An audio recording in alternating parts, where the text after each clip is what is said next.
Happy Thursday, everybody. My name is Dr. Gyasmine George-Williams. The people call me Dr. G. And that's me. I'm an assistant professor of race, sports, and social justice in the Department of Kinesiology, but I'm also one of the inaugural Ethnic Studies faculty cluster members. So I began here fall 2022. So the cool thing is about my position is I have different built-in little ecosystems, and now the most recent support is digital humanities. I'm a digital humanities fellow, and that's why we're here today. As one of the really cool things and support that the fellows do is that we give back and show how we blend our scholarship and research and praxis. And so I'm going to talk to you all a little bit about being grounded in visible personal branding without burning out. All righty? So let's get it going. Let's see if it works. I'm a visual girly. Shout out to Gamma AI, right? We can use AI for good and not rubbish. And so it's really helped me be more creative. And so a little bit about me. Oh, I get to use this? Yes. So I was just talking about the red pointer, you know. I am a professor, researcher, assistant professor of race, sports, and social justice, and I've had a lot of fun researching the intersection of race, sports, social justice, activism. I'm an author. My first book, Love is at the Root of the Resistance, Strategies of Activism, Advocacy, and Liberation, in 2021, and I have updates as well on authorship. I'm the creator, I'm the brains and the beauty behind SportsCrit, the pedagogy and the framework. She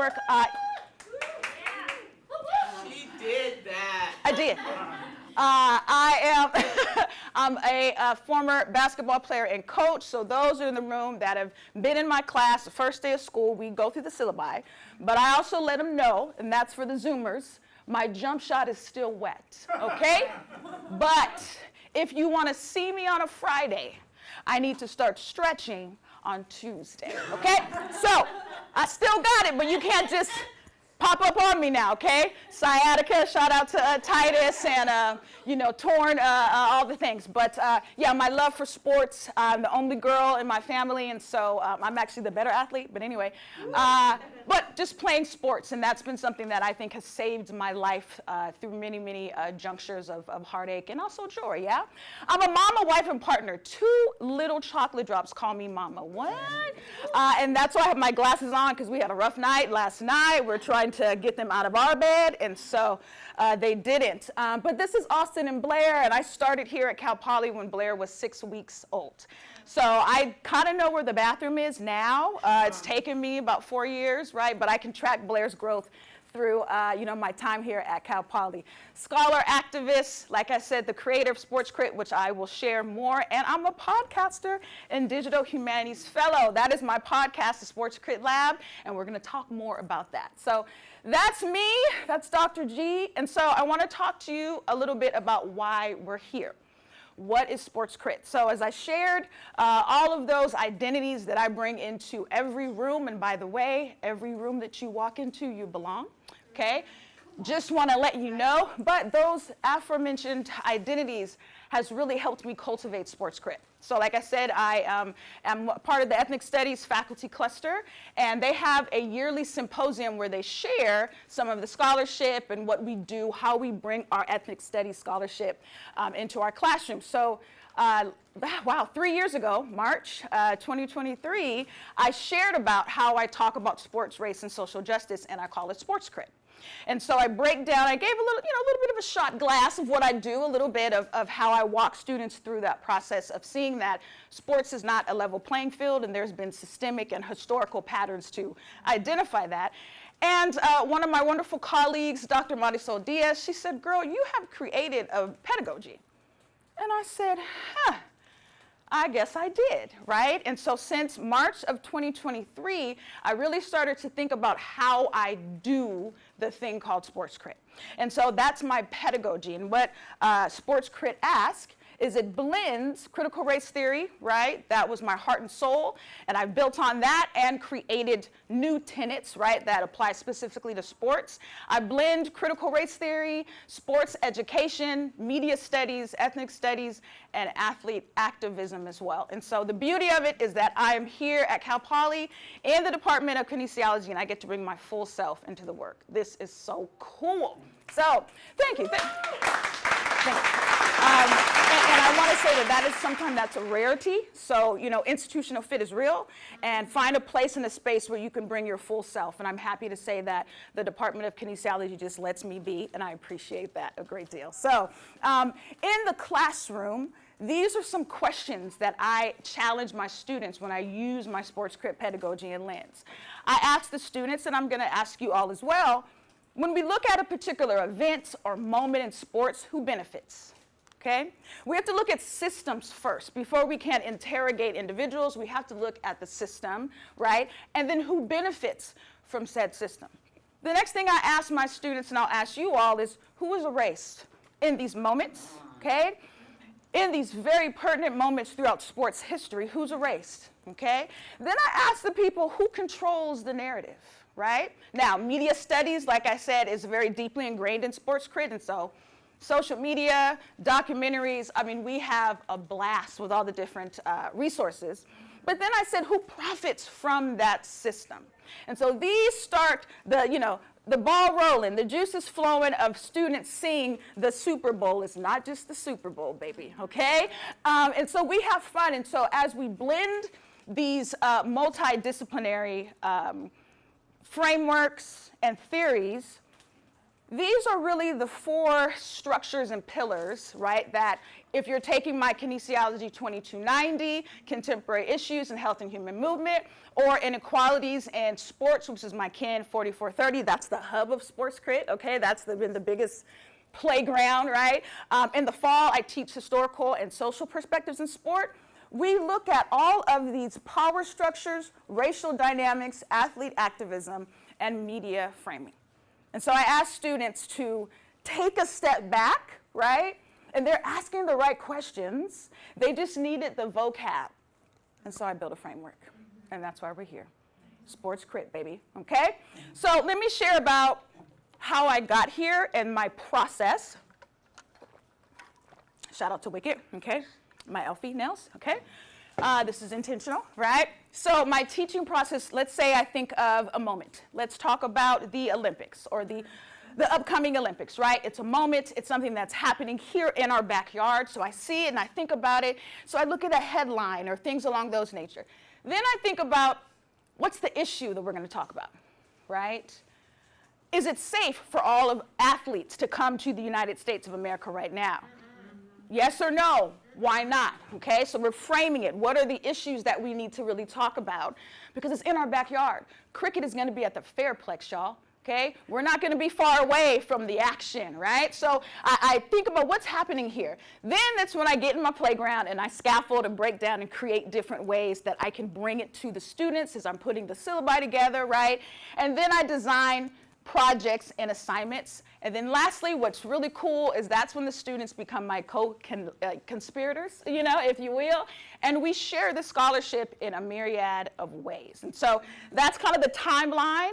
As the youth say, my toxic trait, like I'm never satisfied. Every class, even though I teach the same kind of 4 classes, I'm always like remixing it and trying to find ways to keep it fresh and find things that are ripped from the headlines. And so that's the process that I do as I continue to build my SportsCrit pedagogy.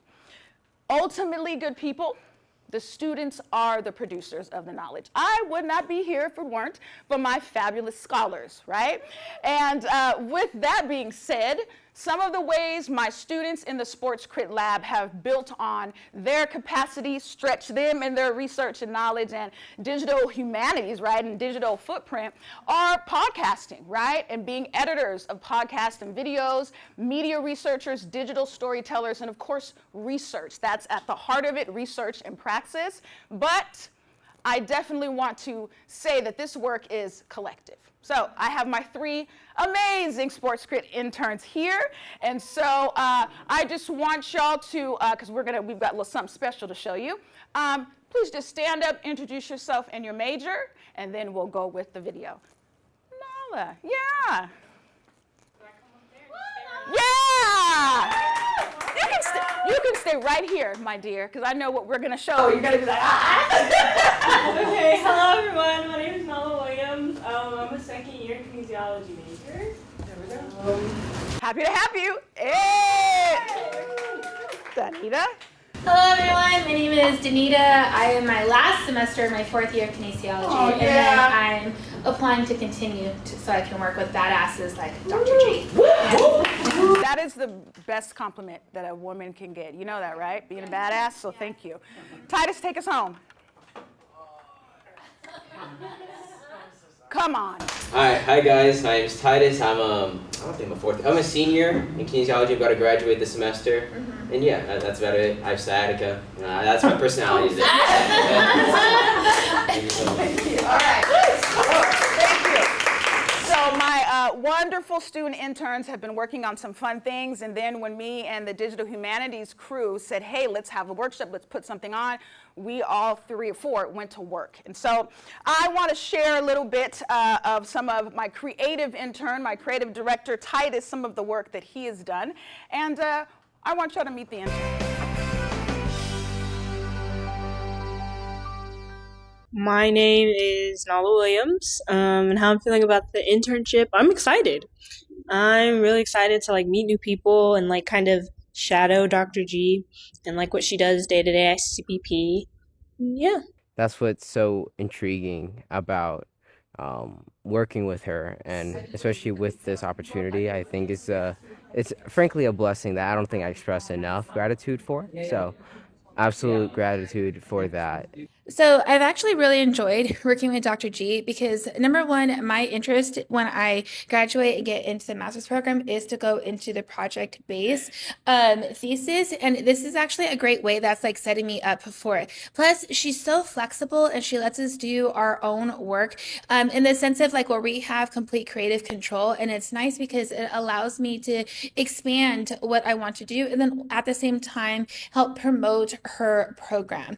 Well, I really plan on research. I want to get more used to doing research and more involvement, if that makes sense. Getting to know people here and making more connections and hoping that they travel far. I love video editing, as much as it can be really tedious. I love making videos. I love video production. I think that's just a lot of fun. And just to do something like this, I think is it's a very humbling and almost I don't share enough gratitude for, I think that's what I really enjoy a lot about the SportsCrit Lab and how it collides with our interests. In a way, it can be really flexible with anything, I think. So the great thing about interning with Dr. G and then also interning here at the MDC is that I get to combine my 2 favorite things, which is to work with people who I like and work on passion projects for other people, but also to support industries that maybe aren't as supported. So obviously we know that right now that we have a lot of negativity when it comes down to any kind of diversity, and both of these internships are diverse based, and I appreciate that. So when I get to blend the MDC and what we do here at the MDC, and by we I mean Dr. Chloe and Dr. Mai, and blend it with what Dr. G is doing, it's just really cohesive in the sense that they come together because we get to highlight both areas. So we get to highlight people here, and then we get to highlight Dr. G. What do I want to do when I graduate? Well, I'm actually in my last semester here, and I'm currently applying to the master's program for kinesiology. So I plan to still continue to work with all of these professors and all these doctors to fine tune what I want to do and to also build my own passion project. And then after that, I do plan on getting my EED so I can be a professor myself and then also help to maybe make my own stamp in this industry. Shit, this is it for me, huh? This is so, I'm done after this. This is after this, I'm becoming a boring adult. So I'm this is it. I can have to take advantage of it now, or else. And how do you plan on using Dr. G?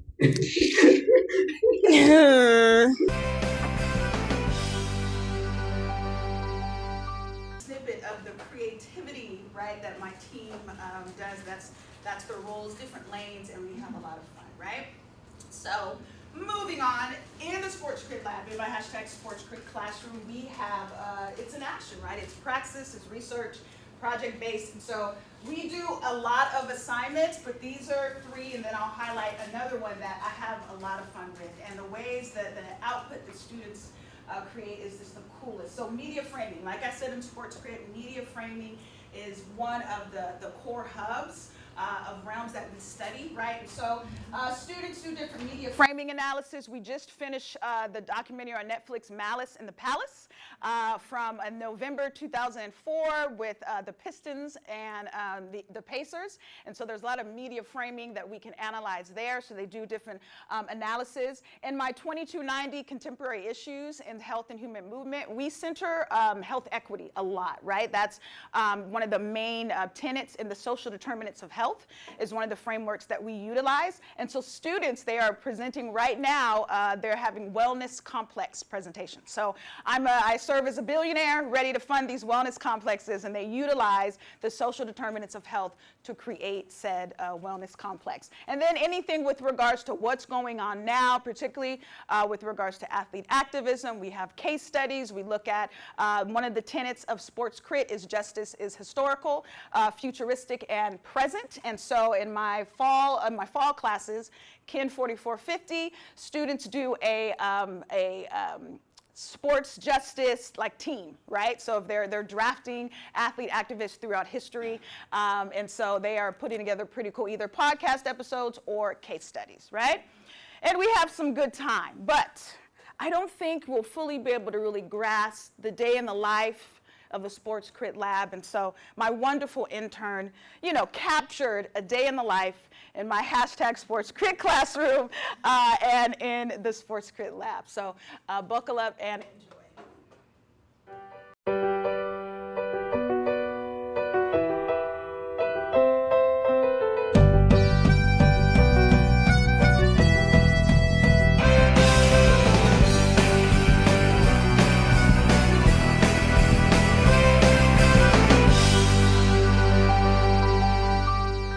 It's 4 o'clock. It's the 4 p.m. class, Titus. So they're either extremely tired or they're locked in.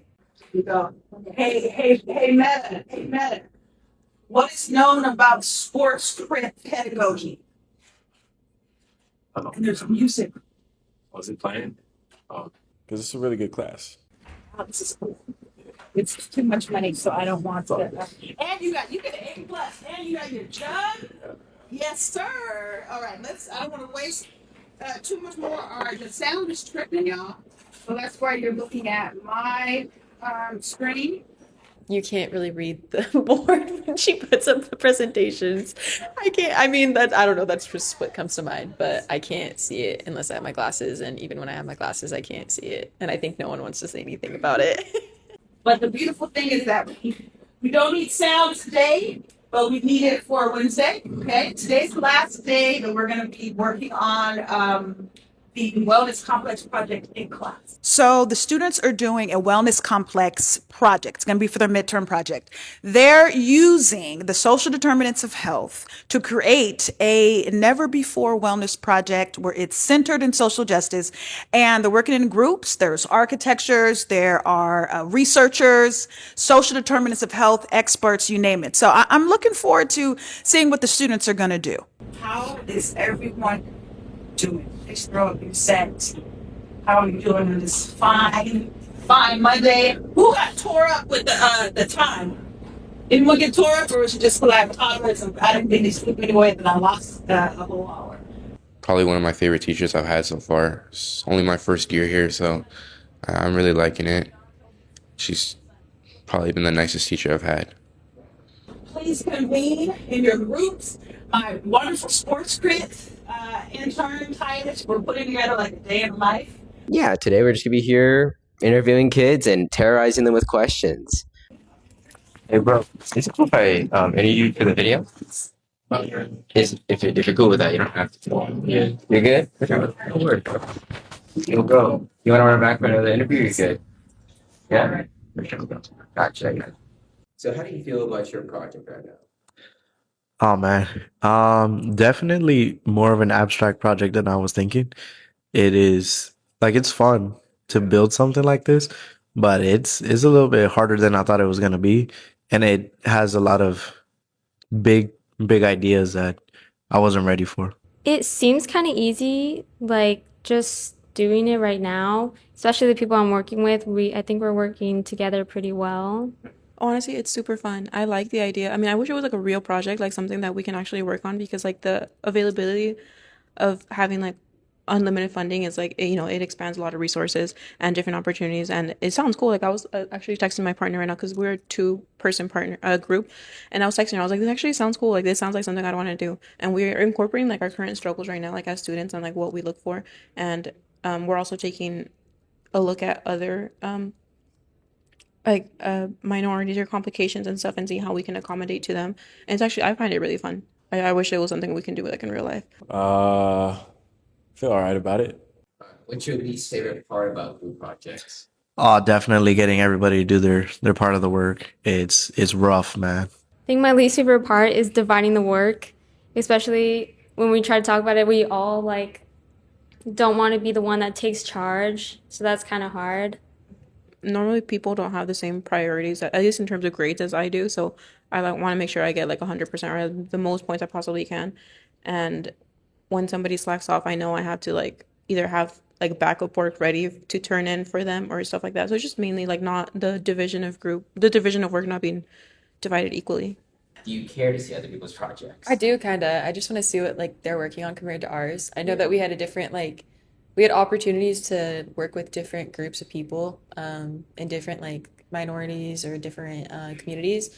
And I think the one that we picked was really good because we picked San Bernardino. And I think we were talking about it, how it's kind of like a less thought about community when you think of like compared to South Central, South East Central, LA, yeah. So I'm curious to see what other people do and how their progress is going. Because I know I like to just get it all done. And I know some people will just kind of sit around and don't do anything. So. Hey, Meta, what's the weather in Riverside, California this week? What's the weirdest thing you've learned in this class? I wouldn't say the weirdest thing we learned, but I think we were talking about the Super Bowl and we were going over commercials and how those fit different categories and all that. We kind of talked about a lot of weird stuff. Like we talked about the normal things you would expect, the obesity, all of that. And then all of a sudden it went to men's health and prostate cancer. And so that was just kind of random, but yeah. So, yeah. Speaking of, how confident do you feel about this presentation? It's giving F for fantastic. No, we'll see. TBA. And I have to show Austin. Okay. He is obsessed. Okay. Yeah. What? Once you open it, Because it's a really good class. that's my dear.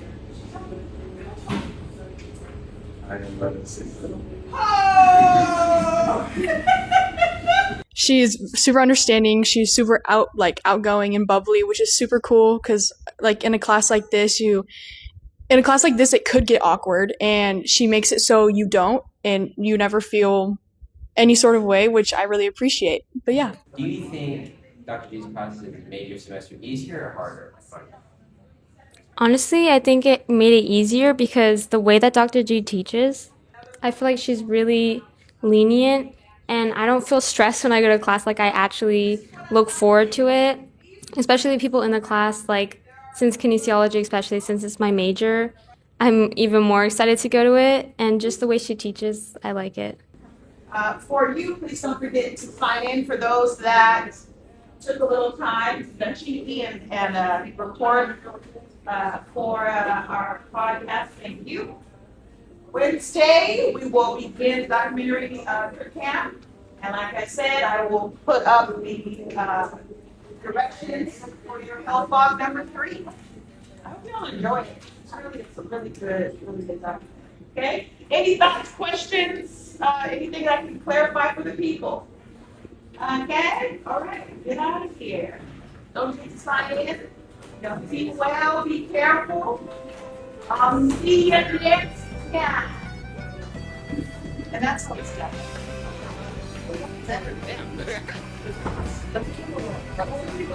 Hey! Can we give Titus a hand? My gosh, dude.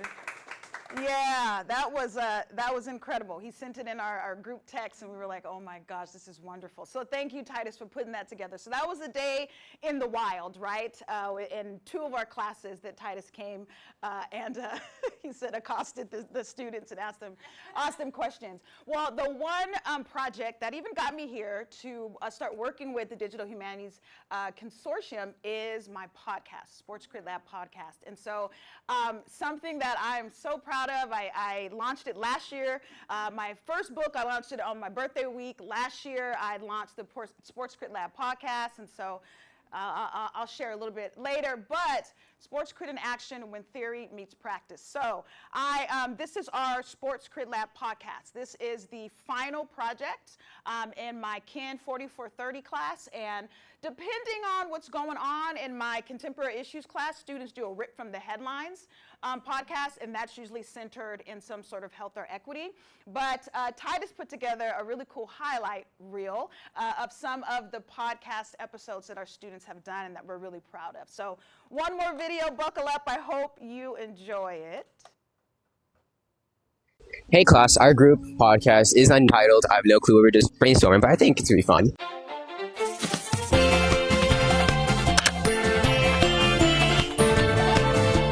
And we're gonna be talking about, the son of a pretty irrelevant NBA player. I think his name is. You hear me? Hit the rollie, start with the rollie on. So this is more than just basketball. It's a reflection of our broader society. Let's strive to create a space where every athlete can thrive authentically and unapologetically. Their protests serve as a reminder today that change and justice emerge not from awards alone, but through collective efforts. They use their platform to speak up and cause change, which is something I encourage all athletes and the general population to do. Issues will not be solved if we are silent. We must speak up against injustices and call out oppression when we see it. Because justice in sports isn't just about trophies. It's about who gets to own their name, image, and legacy. Reggie Bush's story teaches us that visibility without ownership is just another form of control. And that every generation of athletes should never have to ask permission to be compensated for their worth. Because if the game is really about equal opportunity, that means every athlete deserves a fair shot at it, not the ones that are already powerful and already in the spotlight. Thanks for listening, and remember, in sports and in life, equity isn't earned through silence. It's claimed through truth. Sorry. Oh, wow. I'm sorry. I was too tickled. But once again, shout out to Titus for, some other really cool works and the highlight. There's so many more, and that'll be some more projects that we'll be working on. So, this is the crew. I hope you enjoy it. This is the, AI can be used for fun, right? So, resemblance, kind of, sort of. Are my interns happy with, okay? As I pivot, so that was really highlighting the fun things that my interns do, what we do in the wild. But we're here because we want to know, how do we stay grounded and visible? So I know my students have a 1 o'clock class, so I'm going to ask them to share first about ways that they stay grounded and visible, either in their personal, academic, or even working here at the SportsCrit Lab. So I think what we'll do is, Tanita, if you want to come up and share. Will this work? No. I'm also very loud. So, hi everyone. Again, my name is Danita. One way that I tend to stay grounded and visible, honestly, is just keeping my connections with people and safeguarding who I also have in my inner circle. So when I'm feeling stressed out or upset about what's currently happening in the world, I go to people who I trust, where I can be authentic and share with them how I'm currently feeling, even if that feeling is wrong or rooted in my own biases. And I openly talk to them, and without judgment, we can help work through these issues together.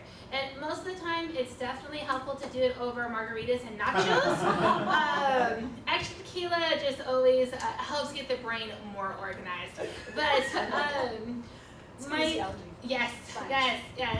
Also, I go outside a lot. My passion is to be outside. I started a hiking group with my work. So once a month I go out and I hike with new people, I meet a new community, and then we just kind of disconnect from any kind of social media, any kind of screens, and I feel like that's a really excellent way for me to stay grounded. So I need my community, my tequila, and my nature. CTN! Tequila and nature. Thank you, Danita. Okay, Nala, would you please step up and share a little about how you stay grounded in this moment here? Hello again, my name is Nala, and the way I stay grounded, I'm gonna go with academic-wise, is definitely reaching out when I need help, especially in my classes, because I know it's gonna take me some time to get it done. So if I have an assignment due on a Friday, I'm gonna reach out that Tuesday and just make sure I have everything that I need. As well as taking a break from the screens. I'm looking at my screen time going up. It's been way too long on it, so definitely going out or like getting a sweet treat with my friends or speaking to my parents, and yeah. Excellent, thank you. All right, Titus, please step on up and share how you stay grounded and visible. Are you, do you want to stay right there? Okay. There we go. We gotta see your fashion. Yeah. All right, for sure. Absolutely. Hi guys, my name is Titus. How I stay grounded and visible, I feel like, especially during tough days, like especially at school, you get home, you're tired. Of course, the honest thing is to say I doom scroll, just rot on the floor and just doom scroll. And the idealistic thing is like, reading comic books. I love comic books, I love reading comic books, I love watching movies to unwind, I love watching TV shows to unwind. And I also love, like they said, going outside, going out with the homies. Right, you go out, you go grab a bite with them, right? You get to talk to them, and share life with them. I think that's what's really important, And I feel like even in your most loneliest times, it's when it's a sign to go reach out, and because not everyone's gonna reach out to you. You gotta work for it sometimes, But I think that's how I stay grounded, and especially emotionally and physically. And right now, I'm not the greatest physically because sciatica, it's the worst. But I think it's a great reminder that you're only human, you only got it once, and you can appreciate while we got it. So I think that's what I enjoy about all of this. So yeah, thank you. Thank you, Titus. Yeah. Aren't my crew very blessed to have these band of folks? And so I want to talk about how I have really tried to work hard to stay grounded and visible. And when it comes to being so vulnerable to write books or create something that you feel God's been downloaded into you and you got to share it, there's such a vulnerability in that sharing. And so then when you finally have the courage, the cojones to do it, then there's something, that we know as the visibility trap. So, folks, going viral or someone maybe seeing a video and it's creating conversation, the pressure to perform again is real. So let's think about it with sports. If there's this rookie phenom, right? And so, okay, sophomore slump, what are you going to do the second year, right? So it's the pressure to, really reach if it's numbers or impact. And so, you wrestle with that. Then it's criticism. Now, I'm a professor of race, sport, and social justice. So I talk a lot of shit and people get upset, okay? But it's the truth and it's necessary and we don't have time, right? Yes, that's why I love Dr. Michelle, okay? When we talk, we have to carve in at least 15 minutes to do that and then we get down to business. But in a time like this, like I said, we can't just talk about March Madness. We can't just talk about name, image, and likeliness and just brush over the fact that men's sports produce so much of a higher, WNBA, CBA, we're getting in the right direction. But when it comes to name, image, and likeliness deals, football and basketball, they make such a large amount, right, of NIL deals. But what about the female basketball players who go to practice, who lift weights, who go to conditioning and things like that, especially if you disaggregate and look at the intersectional identities, black female athletes do not get as much publicity, NIL deals, etc. So how am I going to do a podcast, a video, talk about something without really talking about it? But with that comes criticism. I was going to do a collage of the DMs and the interesting comments, but we're going to keep it We're going to keep it 100 today. We're going to keep it positive and a little petty. Don't worry, we'll get there. Burnout is real. There's something called activism burnout, okay? There is a caregiver fatigue. I cared for my mother during her last days. She had Alzheimer's and then ended up getting cancer. And so that is literally the act of caring so much, right? This takes place when you decide to lock in and say what's happening in society is not okay, whether if we're looking at it through a sports lens, that burnout is real, okay? The demand to be on. And that's actually the reason why I wrote my first book. I was pregnant with Austin, found out I was pregnant March 13th, 2020. Nothing happening around that time.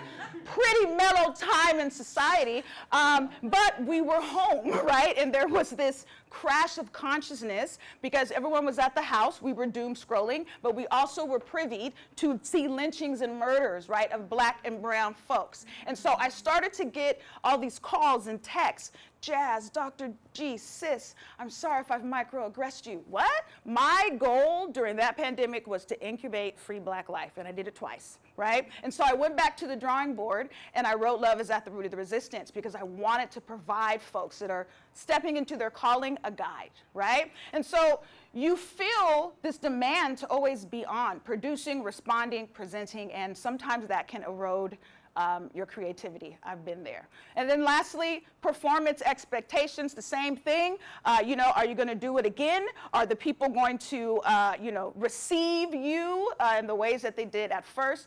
So these are natural things, right, that I have encountered. But these are the three pillars of what has kept me grounded. So just like that, my creativity, I feel, was eroded. Those that know me personally, my fall semester was unnecessarily traumatic, right, for reasons outside of my control.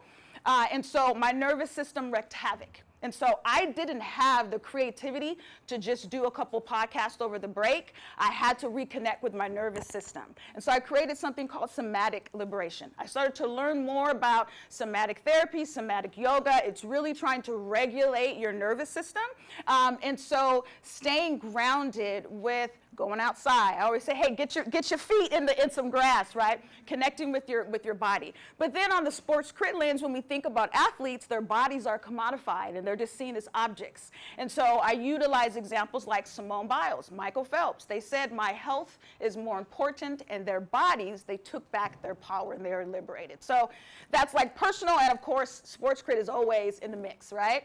Radical authenticity. So for those that we've had the pleasure of either you've been in my classroom, we're friends, we spoke, I don't code switch, I cuss a little bit in every one of those settings, okay?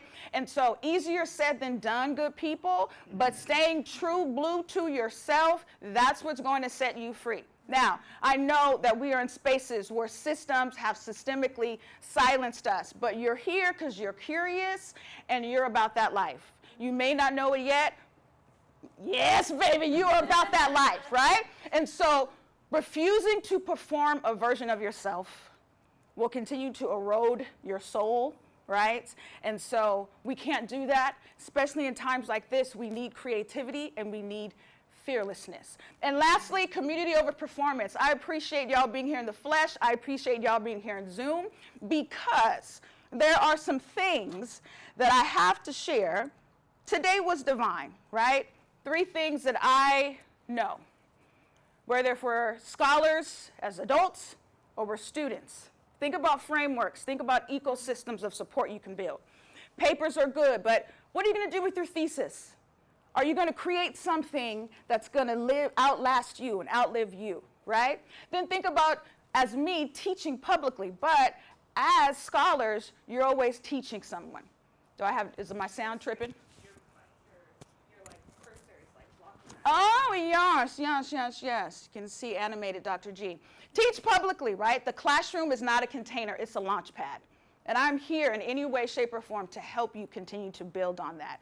Podcast, books, etc., right? It's just the beginning. And lastly, if you don't get anything from me, protect your nervous system. By all means necessary. Unplug. No is a complete sentence. Woo, I've had to learn that, but boy, does it feel good. Okay. And so, like I said, I want you to take this quote from Colin Kaepernick. And he said, believe in something even if it means sacrificing everything. And he did. And he did. And this is a little collage of just Colin Kaepernick, the University of Missouri, Black Lives Matter.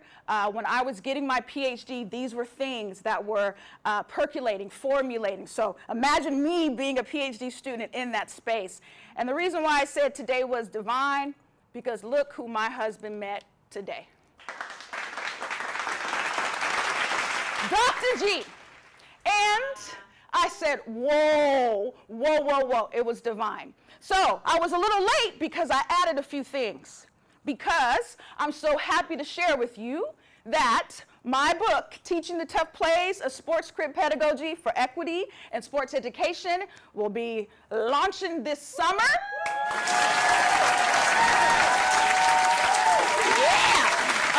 The editor has it. We've been going back and forth. My goal is to officially publish it on Juneteenth. So stay post. Yes, okay? Now, and I had multiple covers, but the fact that my husband met Colin Kaepernick, told him about me, told him about my books, and I just got, Alex, what I was saying, there's something I want to share. I have Colin Kaepernick's email. It's on. It's on. Okay? So, lastly, this is a divine moment. You are meant to be here. All I ask of you, good people, is to stay rooted, stay visible, and stay whole. I'm Dr. Gyasmine George-Williams. The people call me Dr. G.